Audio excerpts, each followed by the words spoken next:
منطلق أن الفنون مهما تنوعت واختلفت أدوات تعبيرها، فهي دوما تعبر عن الأفكار الإبداعية للرسام أو النحات أو الخزاف أو مهاراته الفنية. والفنان دائما يحمل رسالة خاصة يعبر عنها من خلال أعماله أو منحوتاته. ويعد التنوع الإبداعي أهم مميزات المعارض الجماعية، كونه يجمع بين تجارب الفنانين التشكيليين المختلفة. ومن هنا لا يمكن تقييم تجربة بعينها، بل يمكن الاطلاع وبشكل سريع على أعمال الفنانين التشكيليين المشاركين، الذين قد يختارون أعمالا تعكس بيئتهم أو إحدى تجاربهم الفنية، أو قد يعرضون لأكثر من تجربة.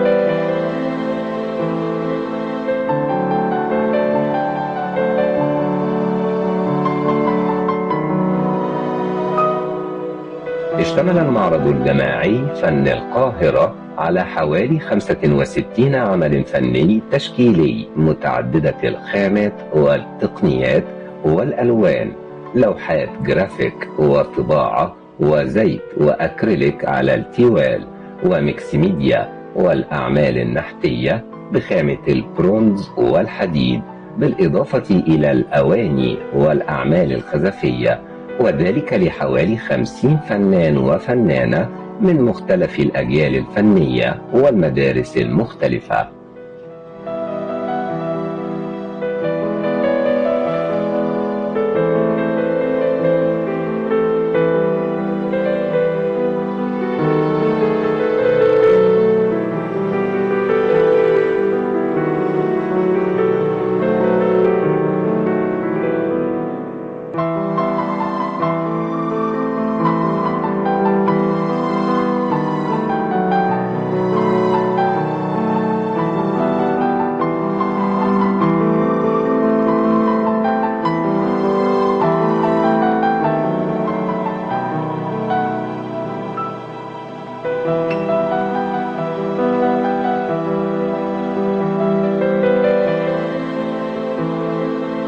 في لوحات الفنان الدكتور خالد سرور ألوان مبهجة من وحي الطفولة، ومن خلال خط سميك يحاول تأكيد وجوده، وأشكال متوترة تبحث عن ذاتها من خلال الحركة، وثمة أشكال مفعمة بالحياة من بشر وحيوانات وأسماك وأشجار، أشكال تؤكد أن خيال الإنسانية لا يتجسد إلا من خلال روح الطفولة.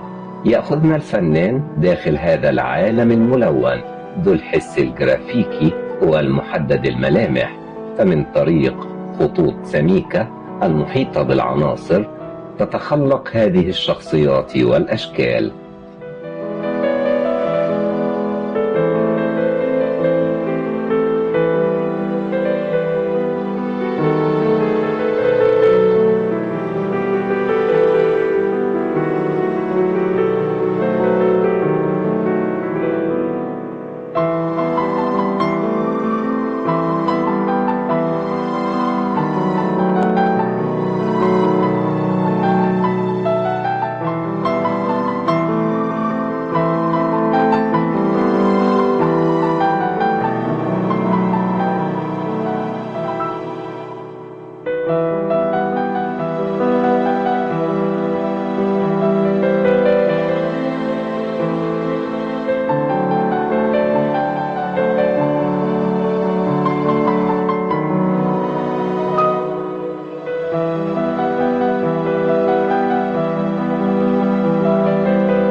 قوية من الانفعالات والعواطف المتدفقة بلا حدود تلامس شغاف قلبك مباشرة لتكون جزء من اللوحة وبطلا من أبطال شخوصها.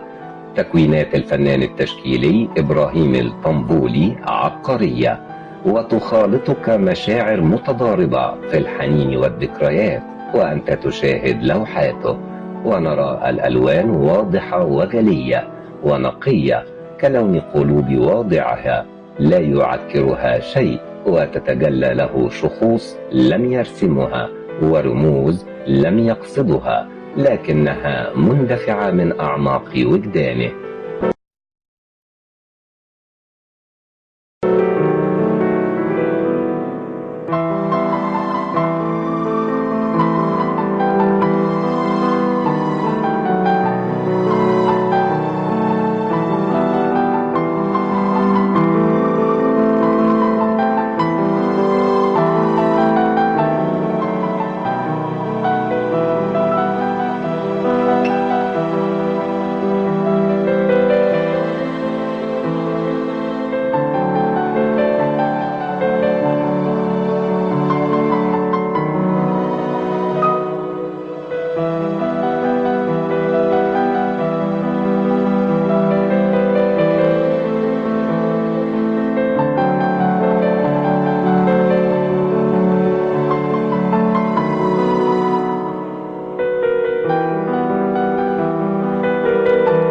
هندسة الأشكال والعناصر في لوحات الفنان التشكيلي رضا عبد الرحمن هي في الواقع اكتشاف لجماليات بناء جديدة مبنية على أصول عميقة ومتينة، الأمر الذي يفرض ويدعم العلاقات البنائية في لوحات الفنان وهندستها برؤية أكثر عمقا ومعاصرة، والتي تتسم بمعالجات السهل الممتنع في سرعة الأداء والقدرة على توجيه المشاعر والروح إلى مكونات عناصره.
الجماعي فن القاهرة منحوتات الفنان حسن كامل تحرر فيها من حاكمية أساليب النحت المصري، متجها إلى ملامسة الكتلة التكعيبية في غموضها المليء بالأسرار، وساعده في تعميق ذلك اللون لجميع المنحوتات البرونزية، هذا إلى جانب ما أضفاه من معاني السمو على أشكال ومنحوتات بشرية وتكعيبية، منحوتات تعتمد على 3 عناصر تمثل أركان ومنطلقات فكرية تحمل موجات من التحفيز وبث روح تسعى للتحرر من الطاقات السلبية.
يعطي الفنان المبدع محمد الفيومي سمة الأصالة. إننا أمام منحوتات نلقاها في حياتنا اليومية، حيث نلمح الأصالة ونستشعر نبض الحارة المصرية، وحيث نرى الامتلاء وزيادة الوزن. إننا أمام شخصيات نابضة بالحياة، ممتلئة بالحيوية وقادرة على السيطرة.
المرأة والحصان، مفردات الفنان التشكيلي الكبير جميل شفيق.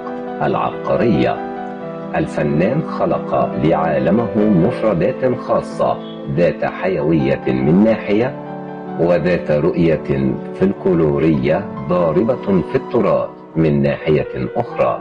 دائما تزين لوحاته المفردات، ودائما تنطلق في الهواء حيث الحرية والسماء.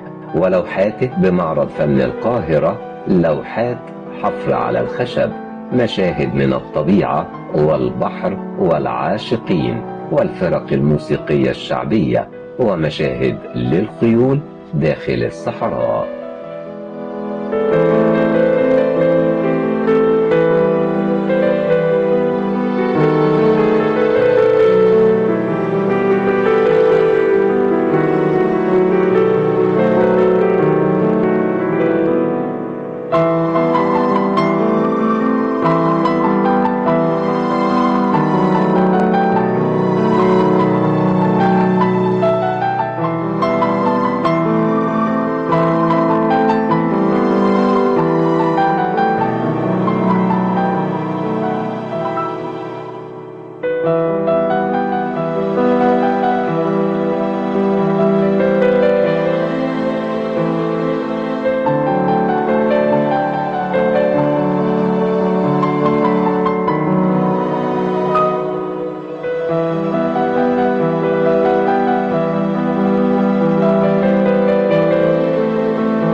فن القاهرة تنوعت الأعمال فنيا وجماليا وأسلوبيا، أنماط وأشكال فنية مختلفة، منها الرسم، التصوير، والنحت بأشكاله وخاماته، وأيضا الخزف، بما يدعم حالات الجمال للطبيعة وفق وعي فني عميق عابر للأجيال بالطبيعة كحالة. وجدوا عراقة وجمال رسائل فنية تشكيلية متعددة المضامين.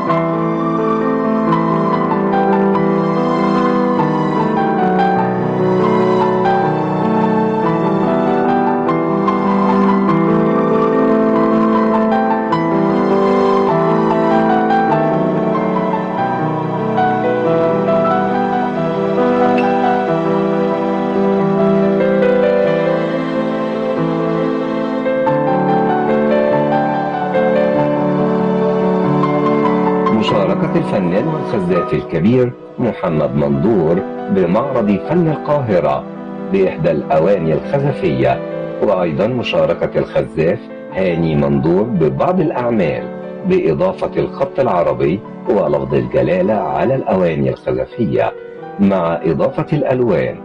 وتعد تجربة الفنان هي واحدة من التجارب التي تعبر عن اثنان من المفاهيم الهامة، وتأخذنا نحو حجر زاوية في تناول مثيلتها من التجارب الفنية، فهي من ناحية تعتبر أحد التجارب الهادفة إلى الحفاظ على أصالة فن الخزف وتمريره إلى المستقبل.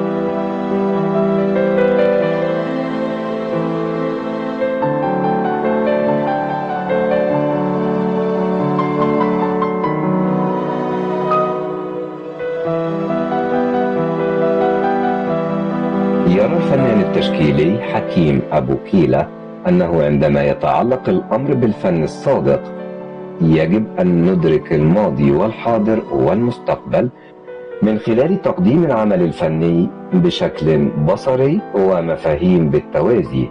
الفنان يعتبر الفنون لابد أن تخدم محيط الفنان بطريقة مباشرة وغير مباشرة محليا ودوليا. يركز الفنان حكيم في لوحاته بمواضيع على المجتمعات المهمشة من خلال فهمه للفن عامة، بوصفه مرتبطا بعوامل سياسية واجتماعية واقتصادية وعلمية وتاريخية تمتزج معا لإنتاج العمل الفني.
يقول الفنان التشكيلي أحمد رجب صقر حول أسلوبه في اللوحات أنه يعتمد على رموز ابتكرها من وحي خياله وتراكمات ثقافية وبصرية يومية. لقد رغبت دوما أن أضبط معادلة الأصالة والمعاصرة من خلال تلك الأعمال الفنية. تحمل لوحات الفنان أحمد رجب سمات تصويرية لونية مشعة تفرض حضورها مع استخدامه للفرشاة والأكريليك الشفاف، وكذلك السمات الجرافيكية الخطية والطباعية، بالإضافة إلى محاكاته لفن النحت البارز وفن التصوير الجداري.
يقول الفنان التشكيلي تيسير حامد عن أسلوب لوحاته أنه ينتمي إلى الخط اللحظي في الفن، والتي من خلالها صنع تركيبات لونية ومجسمات التي بها تخلق الفكرة، وبعد ذلك التكوينات المتواجدة باللوحات هي التي تحدد الموضوع الأساسي. لوحاته ذات التكنيك المتأثر بالفن الشعبي برع خلالها في إخراج تكوينات تشكيلية تتضافر بها الكثير من الرموز والرسوم.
مشاركة الفنان التشكيلي مجدي عبد العزيز بمعرض فن القاهرة.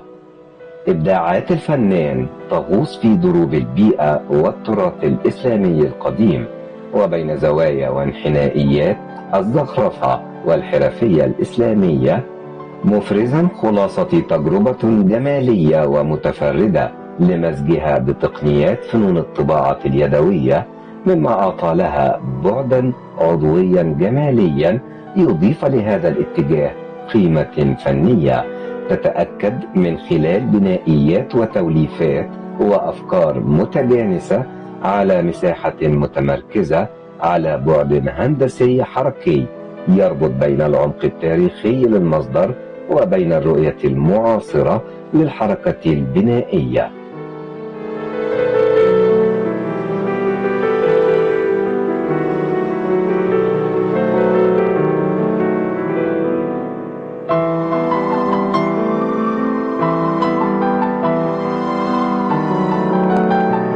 معرض فن القاهرة لمجموعة من الفنانين التشكيليين المصريين.